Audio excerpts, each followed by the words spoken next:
Hello and welcome to Novara Live. I'm Moya Lothian-McLean and tonight I'm joined by Helena, aka the streamer No Justice, MTG. How you doing? You all right? I'm doing pretty well today. So coming up later tonight, journalists and citizens speak out from inside the Gaza siege.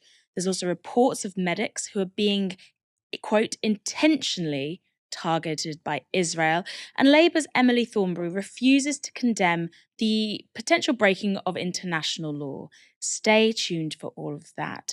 Of course, as always, let me know your thoughts on tonight's stories on the YouTube Super Chat. You can also tweet me on the hashtag Novara Live. We really want to hear from you. First story. The Israeli siege of Gaza continues, with Palestinians in the territory denied food and water. They are now solely relying on private generators for electricity after Gaza's only power station ran out of fuel. As a humanitarian crisis grows, Israel's energy minister posted this on social media. Humanitarian aid to Gaza. No electrical switch will be turned on, no water hydrant will be opened, and no fuel truck will enter until the Israeli abductees are returned home. Humanitarian for humanitarian, and no one will preach us morals.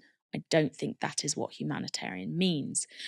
More than 100 Israeli hostages are thought to still be being held by Hamas in locations across Gaza.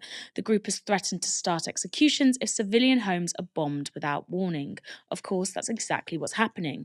Rockets continue to fall on Gaza, and with the Gazan Health Authority now reporting more than 1,400 Palestinian deaths. 447 of them are said to be children. There are also more than 6,000 injured. Access to medical treatment is being made increasingly difficult due to the lack of power and limited clean water. Hundreds of thousands of Israeli troops have also now begun to amass on the border with Gaza as the country prepares for a likely ground invasion. This siege and bombardment is a response to the horrific attacks on Israeli civilians carried out by Hamas militants on Saturday. More than 1,300 Israelis, including children, are now confirmed to have died in what was an absolutely brutal onslaught. Speaking to reporters, Israel's President Isaac Herzog gave this justification for the current Gazan offensive. With all due respect, if you have a missile in your goddamn kitchen and you want to shoot it at me, am I allowed to defend myself? Yes. That's the situation. No one is denying the These right missiles of you to defend are there. yourself. These missiles are launched. The button is pressed. Okay. The missile comes out from the kitchen onto my children. But the question is this. Ultimately, you can't remove the people of Gaza. They're going to be stuck in this neighborhood. So we have to fight. What do you want us to do? Well, so we tell them, get out, and we fight against the launchers. What happens eventually? Right? Once this war is over now, you're going to have to live with them side by side. Absolutely. What's the plan? The plan is we have to make sure the Hamas will not be able to repeat this again. That is the plan. That's what we are trying to do. And if you with all due respect, I see nations fighting terror. Okay? Many decent nations, when they fight terror, they fight terror. We are fighting terror. Humanity has to decide, are we accommodating terror or are we fighting terror? We are fighting terror. And we saw the worst atrocity possible. We see the worst atrocity possible by a whole campaign of a movement which has major support with our neighbors. Major. They believe, many people believe in it. I agree. There are many, many innocent Palestinians who don't agree to this. But unfortunately, in their homes, there are missiles shooting at us, at my children, at the entire nation of Israel. We have to defend ourselves. We have the full right to do so. And it's about time that the world understands it. This is the tragedy of using terror. And there's no mercy to terror. Well, the world doesn't seem very opposed to it because US Secretary of State Antony Blinken has arrived in Israel where he met with Prime Minister Benjamin Netanyahu. In a joint press conference, Blinken confirmed US support for Israel, saying this. Israel has the right, indeed the obligation, to defend itself and to ensure that this never happens again. As the Prime Minister and I discussed, how Israel does this matters. We democracies distinguish ourselves from terrorists by striving for a different standard, even when it's difficult, and holding ourselves to account when we fall short. Our humanity, The value that we place on human life and human dignity, that's what makes us who we are. And we count them among our greatest strength. That's why it's so important to take every possible precaution to avoid harming civilians. And that's why we mourn the loss of every innocent life. Civilians of every faith, every nationality who've been killed. Blatantly not true what he just said then, that they mourn the lives of every person of every nationality who's been killed. We've talked about the rhetoric that's been involved in this. That's made it very obvious that is actually not the position or the case at all. Now, British Foreign Secretary James Cleverly has also been in the region. At a press conference with Israeli Foreign Secretary Eli Cohen, he was asked about the ongoing blockade of Gaza. Mr. Cleverly, Channel 4 News, quick question. Horrific scenes here. Also grim scenes in Gaza. I wonder, do you have any concerns about the nature and scale of the Israeli response to this awful attack? Many people do across the world. Well, I've said back when I was in the UK that, of course, Israel has a right to self-defense, and, of course, Israel has a right to try and regain those people who have been kidnapped. When I was in Israel a few weeks ago, of course, we discussed the security situation. We discussed Israel's work to minimize civilian casualties. But, of course, what we do know is that Hamas habitually embeds its military its military capabilities, its terrorist capabilities within civilian populations. What we want to see is as few casualties as possible. Is that happening? Hundreds of children have died. There's blockade on we, fuel. We actually lost 1,200 people that murdered young people in the dancing party, that they were shooting, entire family that murdered one by one, innocent people. We are living close to monsters, to inhuman people. And we are fighting for our home, and we will win. Thank you. We will continue. I know that Michael talked a bit about this yesterday, but that language, the monsters, inhuman people, it's all very straightforwardly dehumanizing language that's providing a clear blanket and rationale for the wide-scale immiseration of Palestinian citizens who have absolutely nothing to do with the Hamas attacks. Now, meanwhile, Palestinian President Mahmoud Abbas has met with Jordan's King Abdullah. He said this: "We reject the practices of killing civilians or abusing them on both sides because they contravene morals, religion, and international law. We renounce violence and adhere to international legitimacy, peaceful popular resistance, and political action as a path to achieving our national goals." You are right that we are all gripped with grief. Like most Israelis, I woke up Saturday morning to the sound of sirens, running to take shelter with our two small daughters, opening up our phones to scroll through the news apps to hear horrific news about attacks on Israeli towns in the south of Israel. And as hours went by, more and more news came out of people who were killed in their homes, of children, of elderly, of women, of men, non-combatants, civilian population, many of them. And these things hit us personally.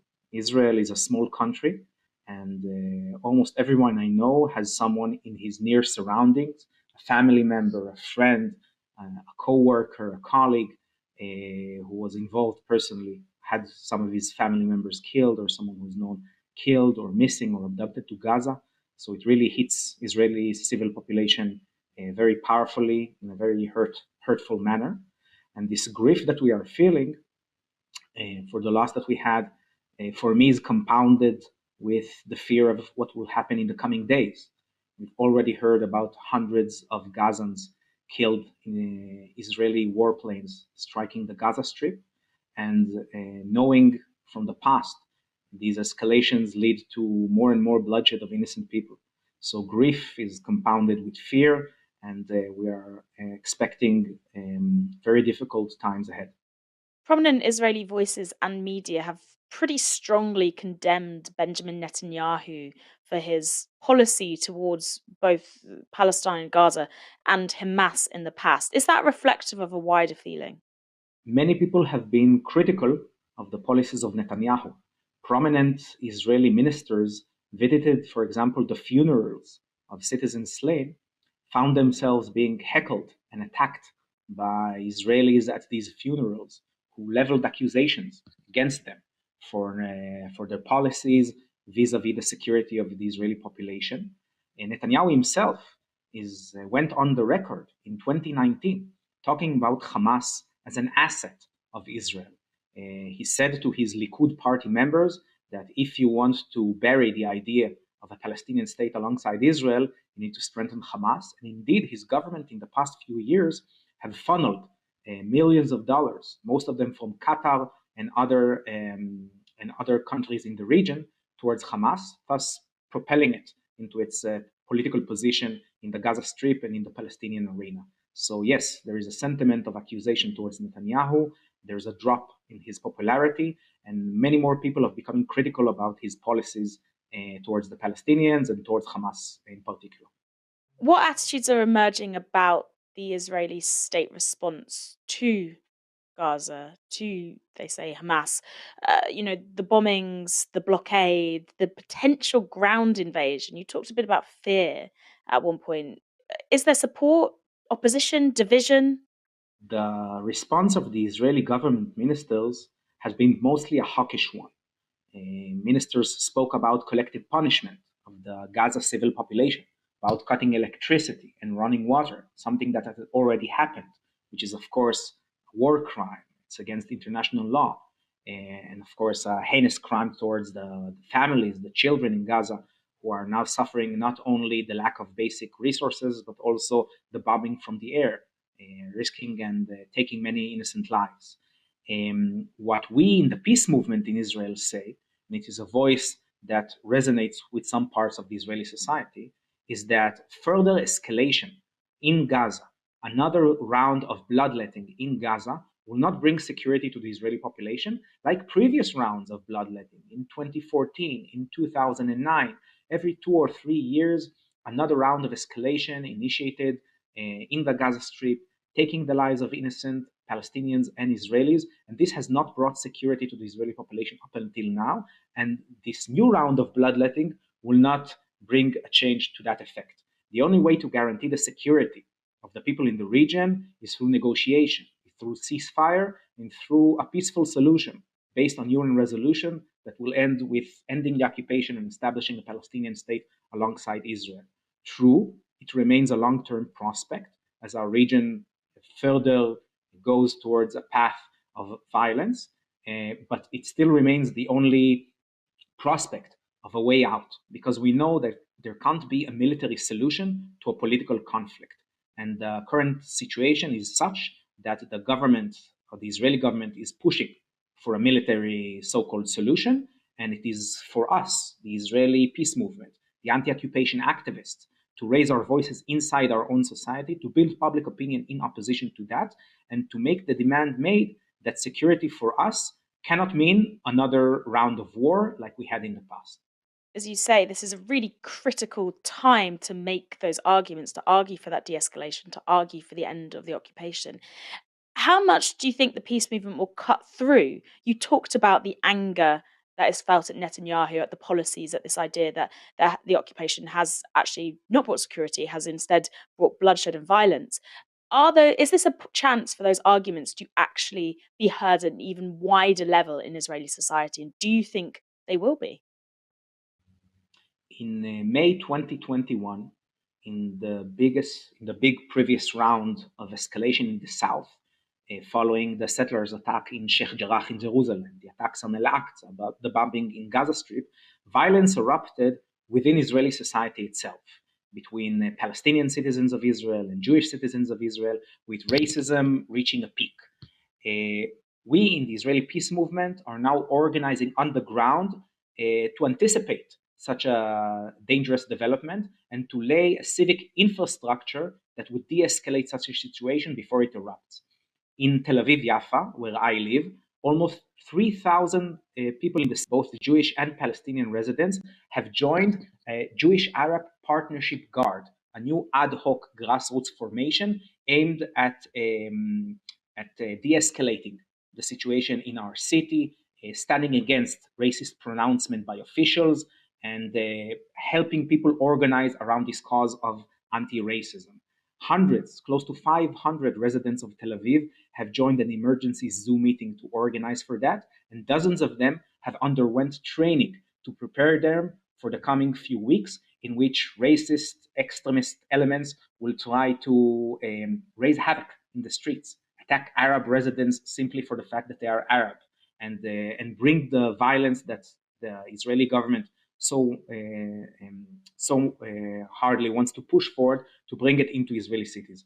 For me, this is a source of optimism that in our society, in this very dangerous moment, as we are all gripped with fear and grief, there are many people who are looking towards anti-racist organizing of Jewish and Palestinian residents together, and this is both a show of optimism and a show of the possibilities inside Israeli society to plot a course that is different from the one that the government tries to push forward.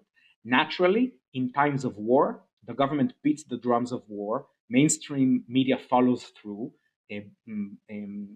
spineless politicians stand in line, and this affects the atmosphere and the way people perceive things. But we are not helpless in the face of that. People can organize, movements can recruit, and this is what we are trying to do inside Israeli society, and our message resonates within parts of it. What do you make of the Western allies like the US, like Britain, who've been lining up to say that the Israeli state, that Netanyahu's government, have an absolute right to defend themselves, and even have said, refused to comment on whether it's breaking international law that Gaza's being carpet bombed or that there's a blockade going on, and instead have reverted to this line that whatever the Israeli state thinks is right, they should do in response to Hamas's attacks? I think that every honest person in the world who saw the images and the testimonies from the attacks on Israeli civil population, naturally their heart goes out for people who suffered such a violence. But supporting Israel and supporting Israelis is not the same thing. Supporting the current Israeli government with its current policies is actually against the interest of the Israeli citizens, against the interest of the Israeli civic population. If someone really wants to stand with the people in Israel to safeguard their future and their well-being, then they must be in deep criticism of the policies of Netanyahu government. When I see world leaders give carte blanche to the policies of the Israeli government, I don't feel that they are allies with me, that they push forward a policy that would safeguard me. Rather, I think that they strengthen a government that is bent on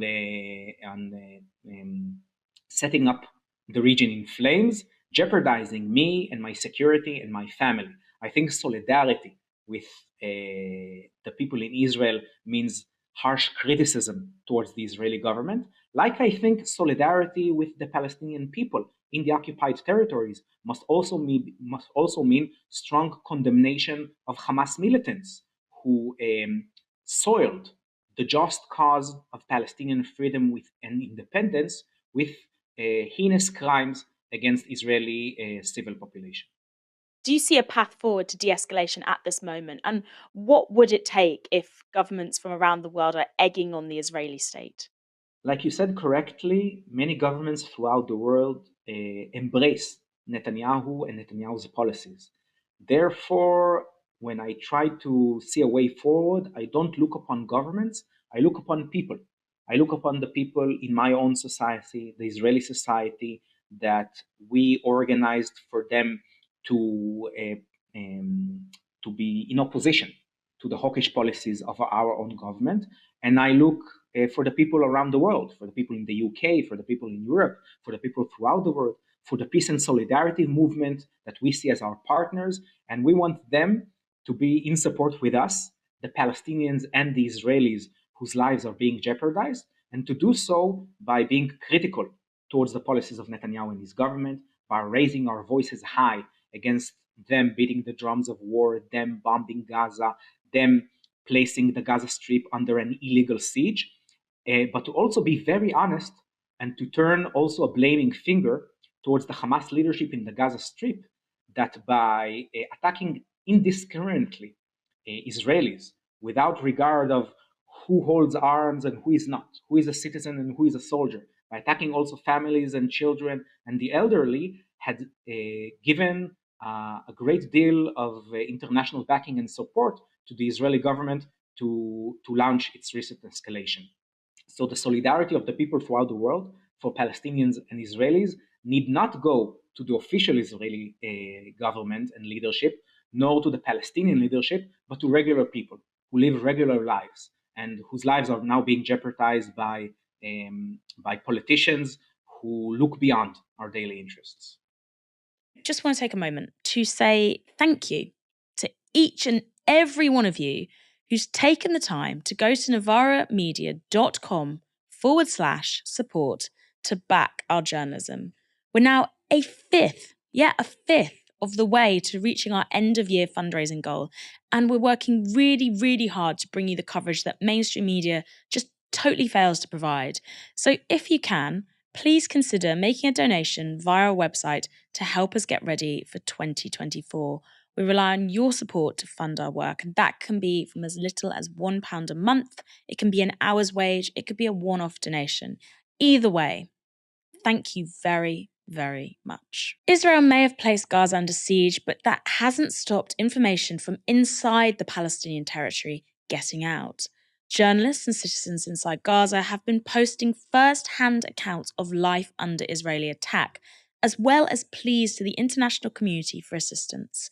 Elizabeth El Nakla is a British woman now trapped in Gaza.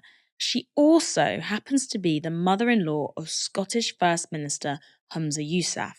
She sent this message to the Times.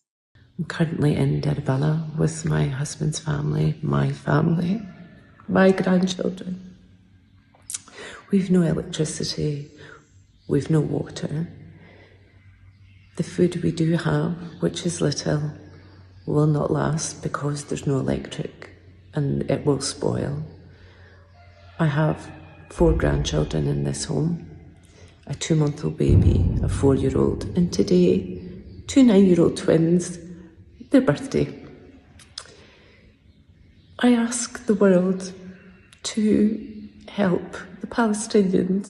Palestia Al-Akkad is a Palestinian journalist who's been documenting her life under siege from inside Gaza. She posted this clip on social media.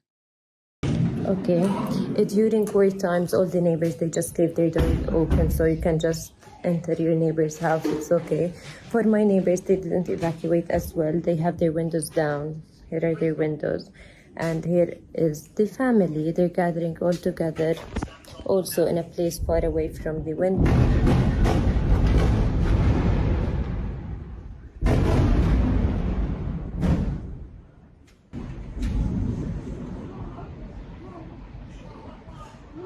I was trying to explain things, but I think you can hear them now. I'll go check on my parents.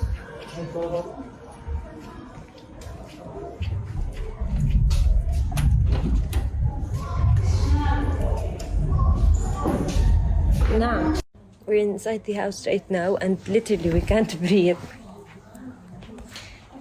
That's the view from the window, and I can't keep it open.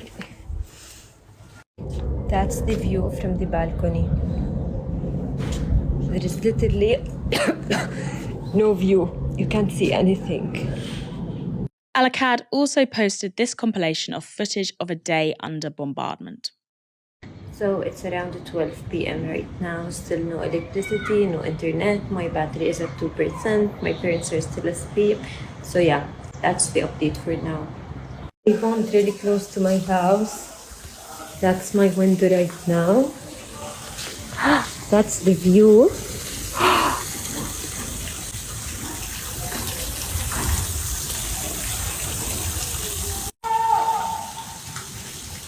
People in the street are calling for ambulance, but there is no ambulance.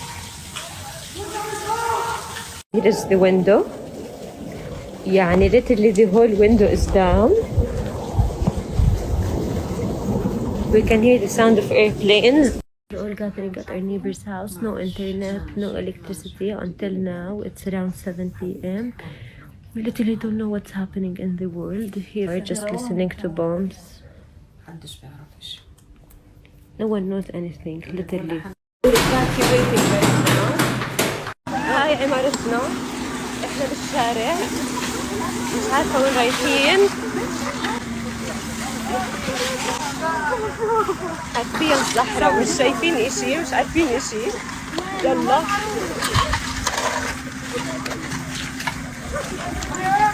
احنا بس ماشيين. We're just walking.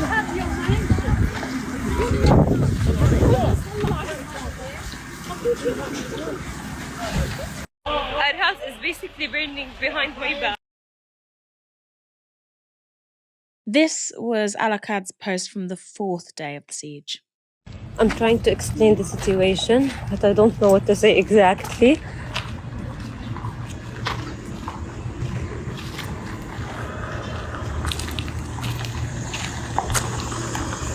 The more I walk, the speechless I get.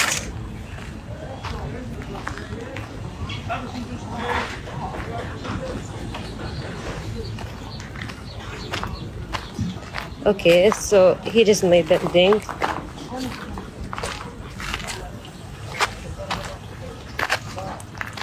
I'll get in and I'll keep you updated.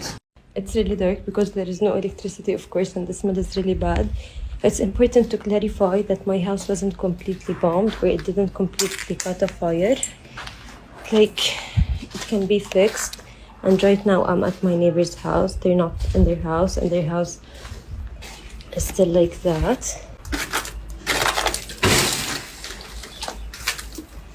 The view. Of course I can't breathe, so I'm getting out. I also found this.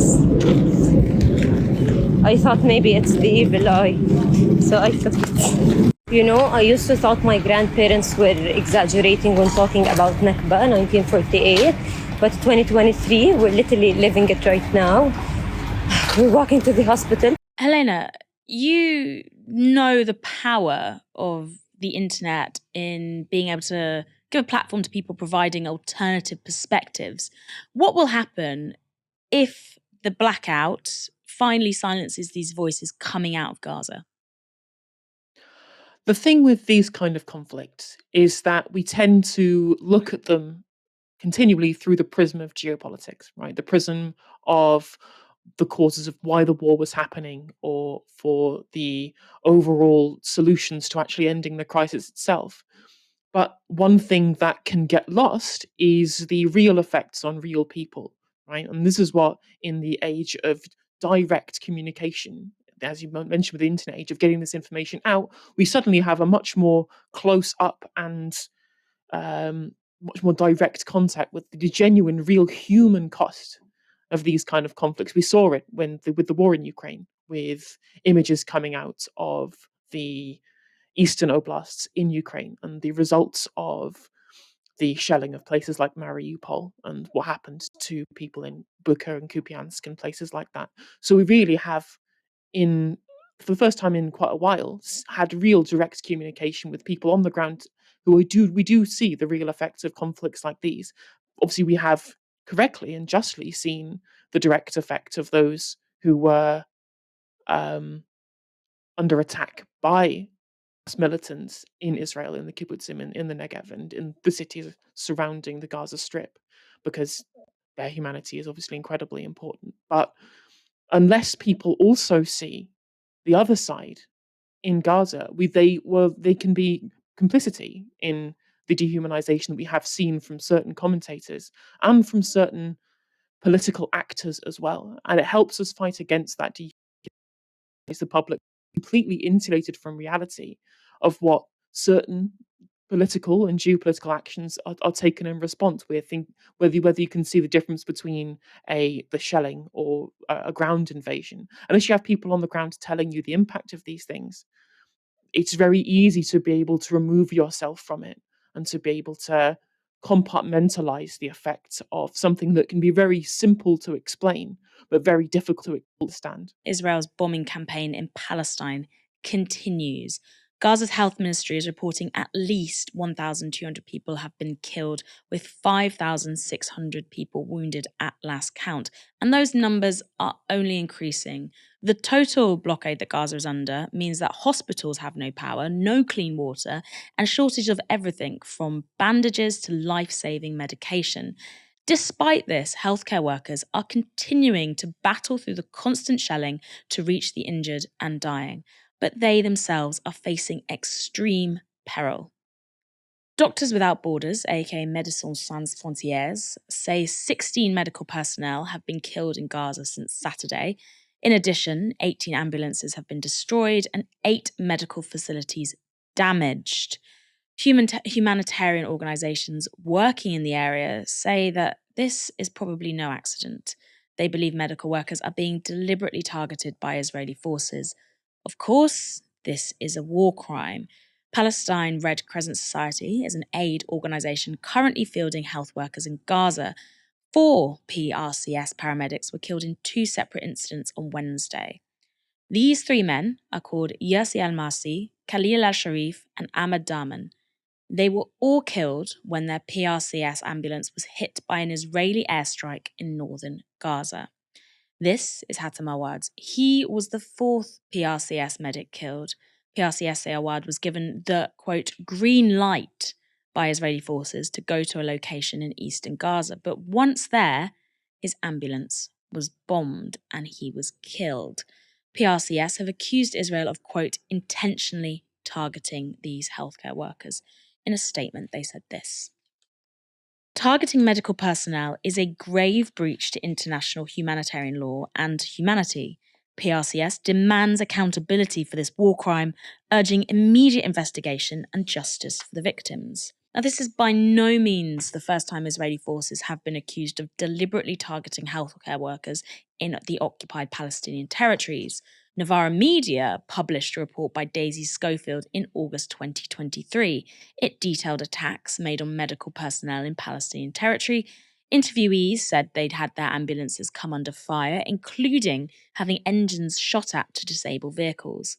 Now, before the current war broke out, the PRCS had been recording incidents of Israeli soldiers physically assaulting medics and targeting ambulances with live ammunition, rubber bullets, and tear gas canisters.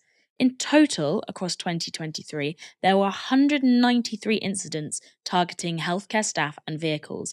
This is a 310% increase compared with the same period last year. Of course, it is very difficult to prove the deliberate targeting of personnel protected under international law when they're in a conflict-ridden zone.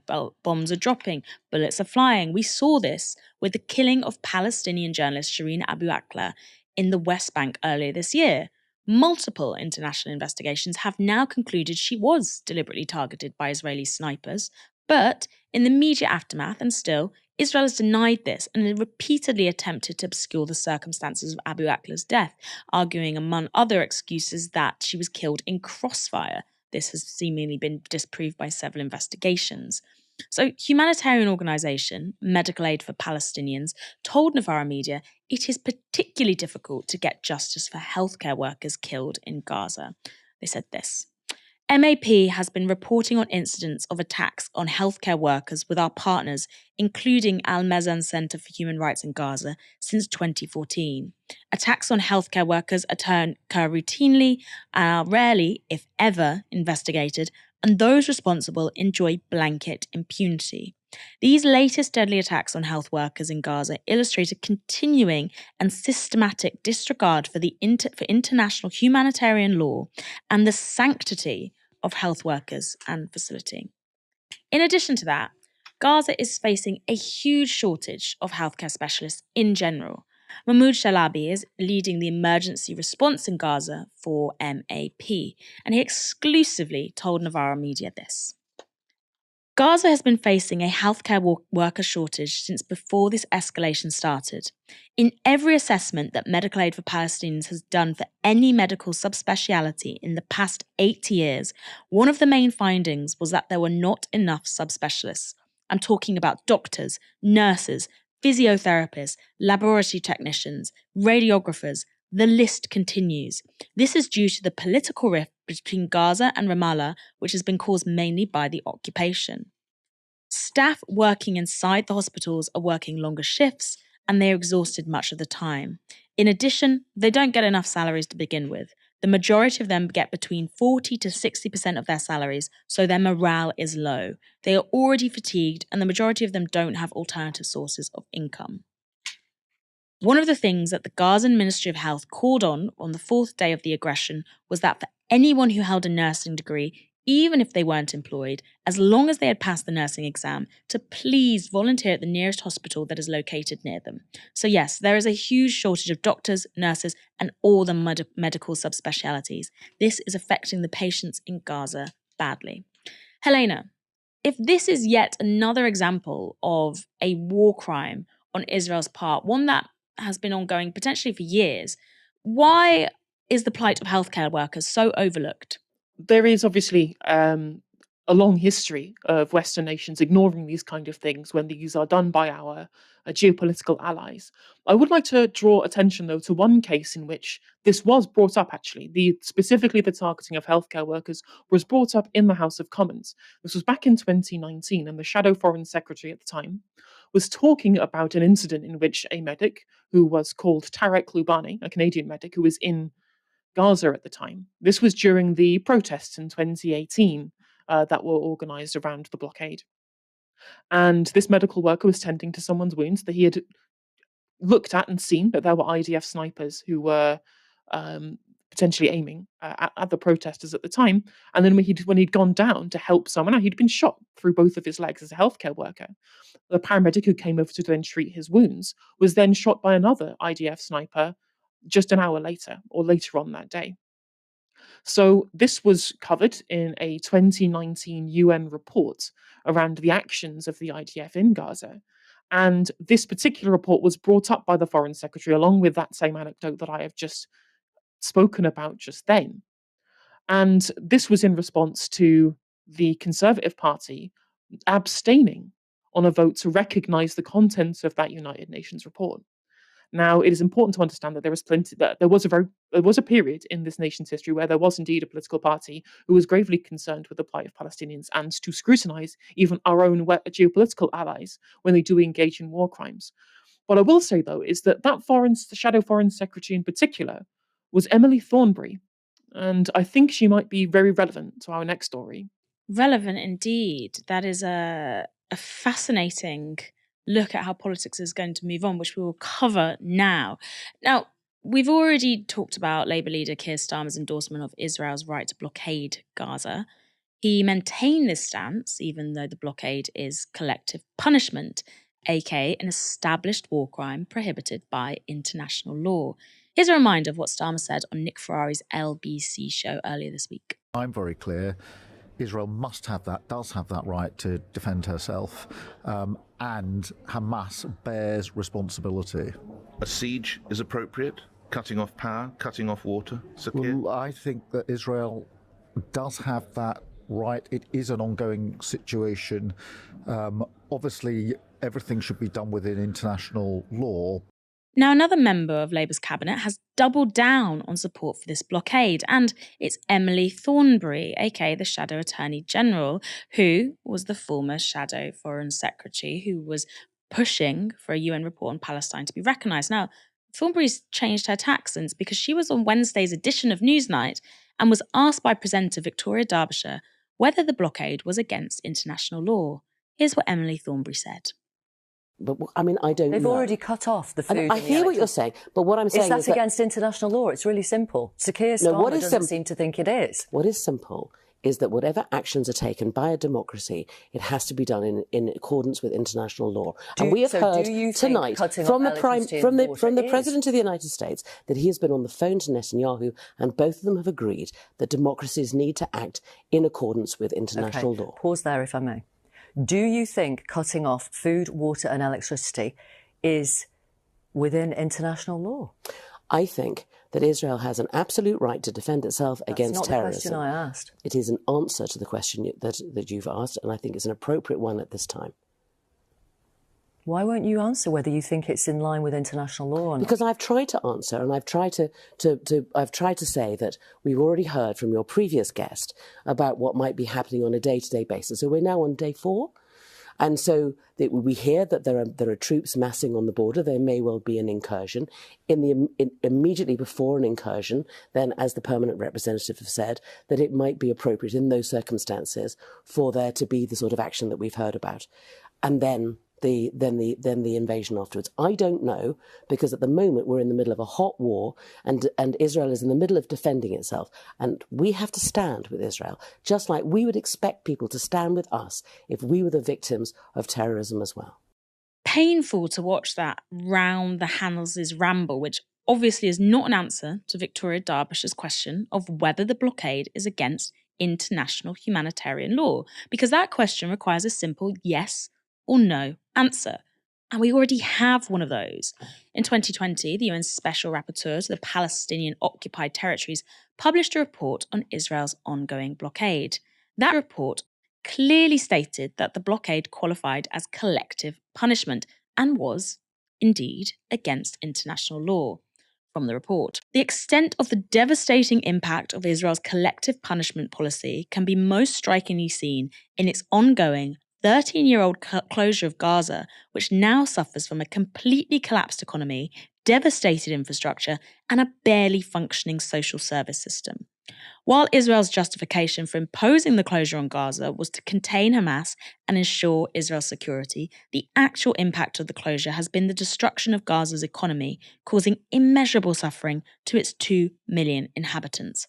Collective punishment has been clearly forbidden under international humanitarian law through Article 33 of the 4th Geneva Convention. No exceptions are permitted. So in 2020, the UN said Israel's blockade was in breach of international law.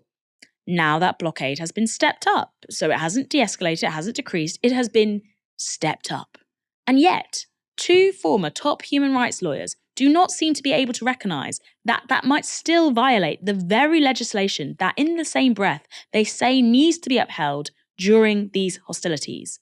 Now, some of Labour's activists are not happy about Starmer's comments.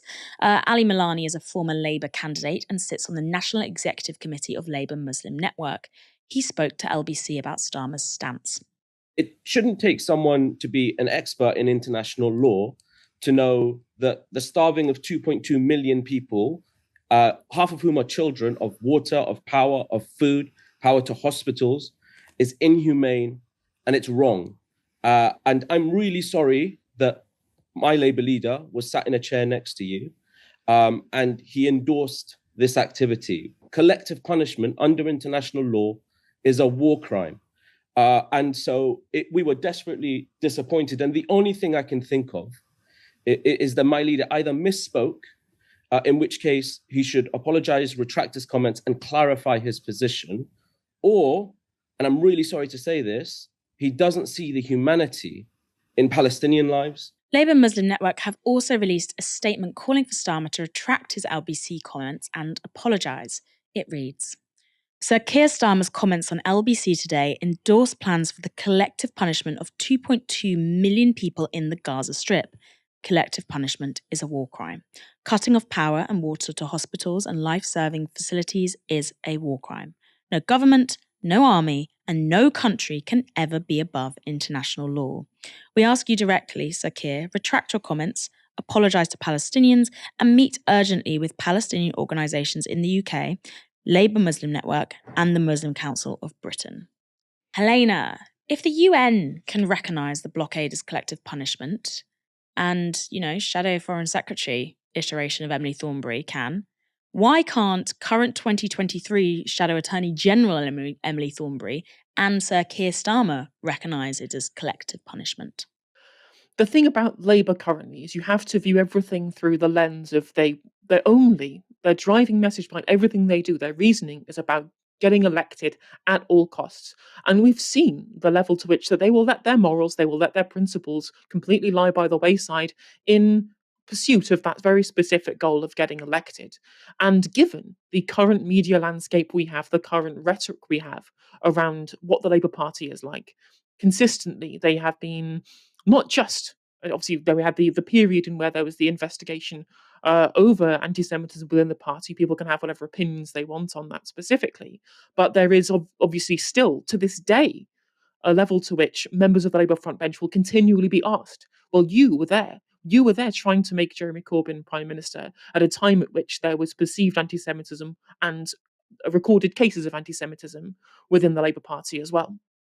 So they know full well that even if their moral scruples would push them towards condemning such actions as war crimes, they know that once they put one foot out of line, suddenly the media can then bring up the fact that there was a time in which they were trying to get somebody who said, quote unquote, our friends at Hamas into the office of prime minister in this country. And so they are too scared of the media. They're too scared of the narrative that could be drawn around any potential recognition of war crimes as being as such, given that we know full well that they know these are war crimes, given their background as in their vocations, they must know. So it's a clear decision from them to ensure that they can leapfrog the media in beating these accusations by completely discarding all of their moral principles. And you've got to think whether somebody like that who can put aside their moral principles just to get elected is someone who you think that you can vote for. I would also like to point out as well, there is certain electoral consequences, however. It's not all entirely going to be electorally positive for Labour to abandon in such clear terms the plight of the Palestinians against explicit war crimes from the government of Israel, the state of Israel itself. And that is that there is a large proportion of the Labour voting base who are Muslims. And the issue of Palestine, along with things like, for example, Kashmir, these are large issues, large voting issues for a population base, a demographic base that Labour has relied on electorally for a very, very long time. We have already seen that we have evidence already of the potential for this to leave Labour in a position where they're going to start losing votes in the next election. When we saw the Batley and Spen by-election, where there was the Workers' Party of Great Britain, led by George Galloway, attacking Labour by trying to appeal to disillusioned Muslim Labour voters over the party's changing stance on Palestine and Kashmir, etc., etc., then they got 20% of the vote, over 20% of the vote in that by-election as what is essentially a new party. They very rarely stand candidates from the Workers' Party of Great Britain, who are taking not only a pro-Palestine approach to politicking to win over these voters from the Muslim community, they've also taken a stance against things like trans rights, which is scary for me personally if they start becoming a major force in electoral politics. So it's not without consequence them abandoning this long-held position of the party that kept a huge demographic on side. And I do worry about the potential that has, not just for electoral consequences, but for civil consequences as well. We obviously have reached out to Labour for clarification on the party's stance on collective punishment. We're yet to hear a response. But I just wanted to pick up on what you said there, Helena. Obviously, Labour is seeking to be the next government. Keir Starmer is likely to be the next leader of the UK. Emily Thornberry, if she stays in her post, will be the UK's most powerful lawyer. Yet both seem to have endorsed an unambiguous war crime. You obviously can't pick and choose when war crimes are allowed, depending on who it happens to. The brutal massacre of civilians by Hamas was a war crime. The blockade and bombardment of Gaza is also a war crime. You talked a bit about the electoral consequence of this, but you've got Tories attacking the European Convention of Human Rights on one hand. You've got Labour bigwigs who seem to be, completely ignoring international human rights law, depending on who they're allied with. As I saw one person suggest, is this the end of a post-war consensus on human rights? I mean, I would have to say kind of what consensus? It seems to be a very loose consensus up to this point, insofar as our recognition of human rights only goes so far as recognizing the human rights of allies of the West and completely ignoring the plight of those who aren't our allies, or indeed ignoring human rights violations of those who are our geopolitical allies, for example. There's been plenty of times in which, you can take Palestine as an example. There's been ongoing human rights violations. It gets very little coverage. It's been given kind of tacit support by so much of our media and political class for so long that to the idea that there was a grand consensus that appealed in all cases is clearly not true. It's not true. I mean, how long has the blockade lasted? And there's been only very small sections of society that have seen this issue for such a long time. In fact, it almost certainly shows just how pertinent an issue it was, given the situation that has arisen over the last week.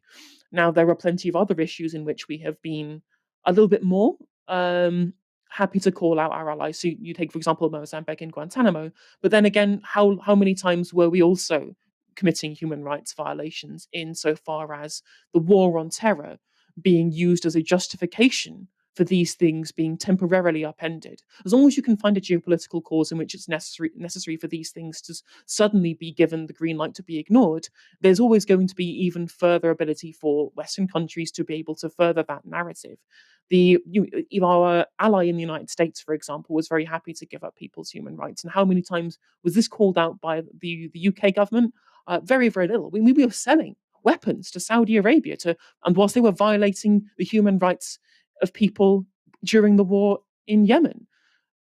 Turkey was continually ignoring human rights, so much so that the European Convention on Human Rights the European Court of Human Rights, called out these human rights violations in Kurdistan, in Turkey, and yet they're still a member of NATO, and we still turn a blind eye to these things, at least on a national scale, very often. So I find that given what we've seen about the attitude to people dying in the Channel, or asylum seekers being treated poorly, and our history with regards to geopolitical conflicts in the West, to me, it seems like a very loose consensus, which only applies in very certain cases. A former Israeli peace negotiator has criticised the British government for refusing to condemn the blockade and bombing of Gaza. Daniel Levy gave this interview to Sky News. And in what sense do you interpret the UK government as being irresponsible here? Well, it has absolutely abandoned the idea that there are rules, that there is international law that needs to be upheld. You can't hold only one party to international law, whether that's in an Israeli-Palestinian conflict or elsewhere in the world. I mean, I think we also have to step back and say, how do we look when we have taken a very particular stand, stood up for a rules-based order, stood up for international law on Russia-Ukraine, and the message from the UK government to Israel for the last days has been, do your worst. There's no such thing as the need to adhere to proportionality. There's no such thing as allowing humanitarian assistance. There's no such thing as avoiding civilian casualties, because we will be told that it's Hamas's fault when civilians die in Gaza. But it's very clear that the bombings that are taking place are going to lead to, and already are leading to, mass civilian casualties. And that the people dropping those bombs are the people who are responsible for that. Now, what Levy is saying there is, by failing to hold the line on international law, the UK government is supporting the narrative of a right-wing Israeli government, a narrative that holds Hamas exclusively responsible for any and all violence that now erupts in the current war that is seeing citizens in Gaza killed in their thousands. And that narrative is exactly what was on evidence in this interview with former Israeli Prime Minister Naftali Bennett. And what about those Palestinians in hospital who are on life support, and babies and incubators whose life support and incubator will have to be turned off because the Israelis have cut the power to Gaza? Are you seriously keep on asking me about Palestinian civilians? What's wrong with you? Have you not seen what happened? We're fighting Nazis. We don't target them. Now, the world can come and bring them anything they want. If you want to bring them electricity, I'm not going to feed electricity or water to my enemies. If anyone else wants, that's fine. We're not responsible for them. This is the point. But you this keep is the on. point. I want to tell you, listen. You listen to me right now. I've heard you enough. No, I understand. We're trying to have a conversation here. Listen, this is my program. This is my show. And I am asking the questions. You're raising your voice, and I've asked you, and we've already stopped, please, and let me finish. We've already distinguished between Hamas. I want to tell you, shame on you. You're trying to speak over me. We are not. Shame on you. It's nothing about shame. We're trying to have a conversation about a very serious situation here, and you are refusing to address it. Jump over immediately and again, you Absolutely use the not. Palestinian narrative. You are They are incorrect. responsible, because I can tell you that when the UK, Absolutely when Great not. Britain was fighting the Nazis during World War II, no one asked what's going on in Dresden. It was the Nazis targeting London, and you targeted Dresden. So Listen. shame on you if you go on with that false narrative. We're not talking about that, and in hindsight, many people have listened. And in hindsight, many people have readdressed that kind of carpet bombing. Babies. Oh, I see. Now you're Mr. Clean. Shame on you. Absolutely not. And I'm not. Listen, Mr. Bennett, I am not in the military. I am a journalist asking you questions. Are you going to let me ask you a question, or you continue shouting at me? We've already distinguished between Hamas and the Palestinians. I'm asking you very directly. What do you want to ask? Is going to be done to make sure that those innocent people don't get killed, as innocent Jewish people were killed on Saturday? Well, we're going to target Hamas, and we're telling Hamas that if you use anyone as your human shield, and you're going to shoot at us using human shields, that it's their responsibility. Listen, mister, if someone is shooting at your children and hiding behind a human shield, will you shoot back or not? I'm asking you a question. Someone's shooting at your children, but hiding behind civilians. What's the answer? What would you do? Mr. Bennett, I'm not here to answer your questions. I've asked you your questions, and you have not answered them directly. I understand. We'll stop. We'll leave it there. The first job of any government is to keep its own citizens safe. Right? That's if there's a prime duty of a government is to keep the security of its own citizens in its mind.